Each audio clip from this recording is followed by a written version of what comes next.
जय श्री कृष्णा मेरे प्यारे भाई बहन। आज मैं आपको श्रावण मास का दूसरा अध्याय सुनाऊंगी।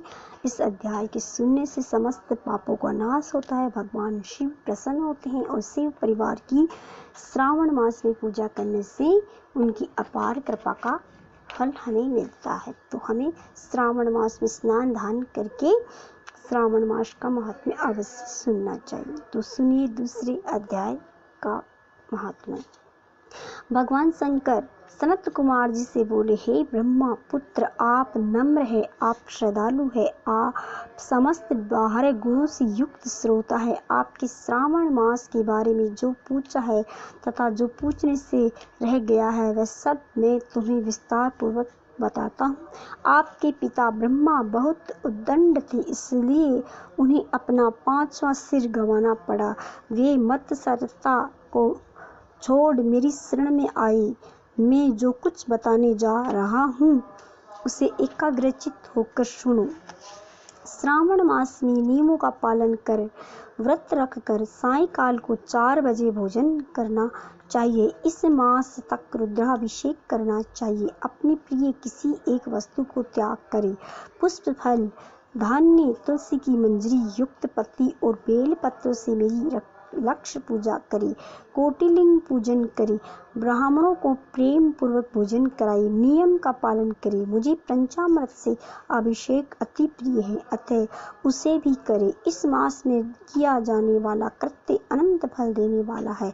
इस मास में कभी भूमि पर शयन करना चाहिए। ब्रह्मचर्य का पालन करना चाहिए। सत्य बोलना चाहिए। पत्तल में भोजन करें। प्रातः काल स्नान ध्यान करें। इंद्रियों को वश में रखना चाहिए। एकाग्र मन से प्रतिदिन मेरी पूजा करें। इस महीने में मंत्रों का पूर्व श्रवण भी उत्तम सिद्धि देने वाला है। गायत्री मंत्र और ओम नमः शिवाय का जाप करें। श्री सूक्त का जाप और भी अधिक फलदायक है। ग्रह यज्ञ, कोटि होम, लक्ष्य होम तथा अयुक्त होम करने पर सद फलता है और मनोवांछित फल प्राप्त होता है। जो प्राणी इस महीने में एक दिन भी व्रत को छोड़ देता है वह महाप्रलय तक घोर नरक में जाता है। मुझे श्रावण मास से अधिक और कोई मास प्रिय नहीं है। ये मास फलदायक है तथा निष्काम भाव से किए गए कर्म के फल स्वरूप मोक्ष प्रदान करने वाला है। हे सनत कुमार, इस मास में करने योग्य जो धर्म कहे गए हैं उन्हें ध्यान पूर्वक सुनो। रविवार को सूर्य को व्रत करना चाहिए। सोमवार को दिन मेरी पूजा का दिन है।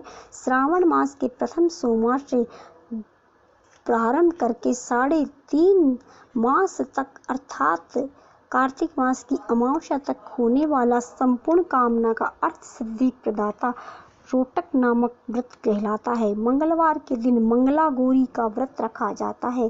बुधवार को बुध का व्रत, बृहस्पतिवार को गुरुदेव का व्रत, शुक्रवार को जीवंतिका देवी का व्रत रखते हैं। शनिवार को हनुमान तथा नरसिंह का व्रत रखा जाता है। अब मैं तुम्हें तिथियों के अनुसार होने वाले व्रतों को बताता हूँ। श्रावण मास के शुक्ल पक्ष की द्वितीया तिथि को आदुम्बर नाम का व्रत होता है। शुक्ल पक्ष की तृतीया को गौरी का व्रत होता है। श्रावण शुक्ल चतुर्थी को ध्रुवा गणपति नामक व्रत होता है। इसे विनायक चतुर्थी व्रत या गणेश चौथ का व्रत कहते हैं। श्रावण शुक्ल पंचमी को नाग पंचमी पूजन का व्रत रखा जाता है। श्रावण शुक्ल षष्ठी के दिन सुपोधन व्रत रखा जाता है। श्रावण शुक्ल सप्तमी को शीतला देवी का व्रत रखा जाता है। अष्टमी को चतुर्दशी तिथि में देवी का पवित्र रोपण करना चाहिए। श्रावण मास की कृष्ण तथा शुक्ल पक्ष की नवमी को नक्त व्रत का विधान है। शुक्ल पक्ष दशमी को आशा नामक व्रत किया जाता है। कोई मनुष्य श्रावण मास की दोनों पक्षों शुक्ल और कृष्ण की एकादशी का आशा व्रत रखते हैं। श्रावण शुक्ल पक्ष की द्वादशी को भगवान विष्णु का पवित्रारोपण करना कहा गया है, इसलिए इस तिथि को भगवान हरि का श्रीधर नाम से अर्चन उत्तम गति प्रदान करता है। श्रावण शुक्ल पक्ष पूर्णिमा को उत्सर्जन, उपाकर्म, सवादीप, रक्षा बंधन, श्रावणी कर्म सर्प बलि तथा हयग्रीव जयंती मनाई जाती है। हयग्रीव नामक भगवान विष्णु का अवतार माना गया है। उपरोक्त सातों व्रत श्रावण शुक्ल पूर्णिमा को मनाया जाते हैं। श्रावण शुक्ल चतुर्थी को संकट चतुर्थी, जिसे आम भाषा में संकट चौथ कहते हैं, तथा कृष्ण पक्ष को पंचमी को मानवा कृपादि व्रत रखा जाता है। श्रावण कृष्ण अष्टमी को भगवान श्री विष्णु ने भी श्री कृष्ण नाम से 16 कलाओं से युक्त अवतार लिया था। उस दिन व्रत तथा महोत्सव मनाया जाता है। श्रावण मास की अमावस्या के पिठोरा व्रत का विधान है। इस दिन कुशोपदान कहे और वृषभ का पूजन करें। श्रावण शुक्ल पक्ष की प्रथमा से लेकर समस्त तिथियों के अलग अलग देवी देवता है।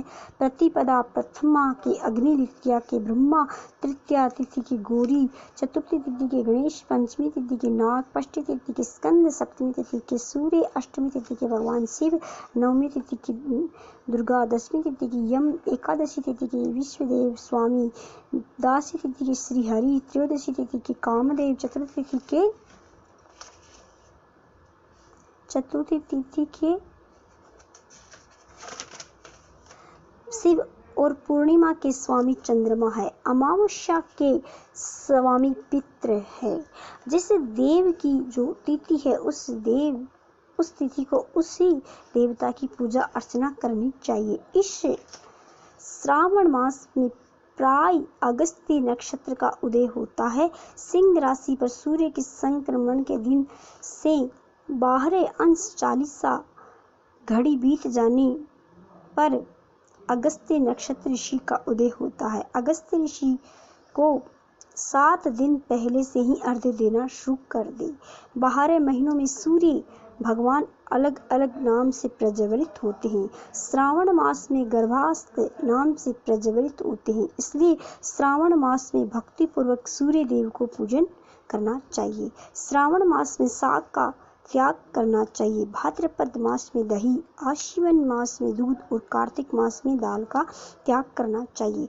यदि कोई भक्त ये संपूर्ण विधान करने में असमर्थ है तो उसे सभी मनोकामनाएं फलों की प्राप्ति हेतु हे मुनि श्रेष्ठ इस श्रावण मास में मनाए जाने वाले व्रत और धर्मों का सविस्तार रूप से वर्णन करना कई 100 वर्षों से भी पूरा नहीं हो सकता।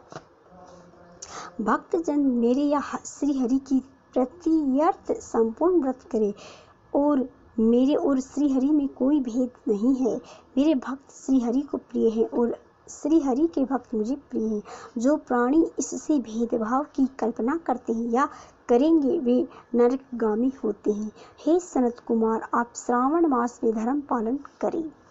तो ये था श्रावण मास का दूसरा अध्याय। आपको कैसा लगा? अगर आपको अच्छा लगा तो मेरे चैनल को लाइक करें, शेयर करें, सब्सक्राइब करें। थैंक यू, धन्यवाद।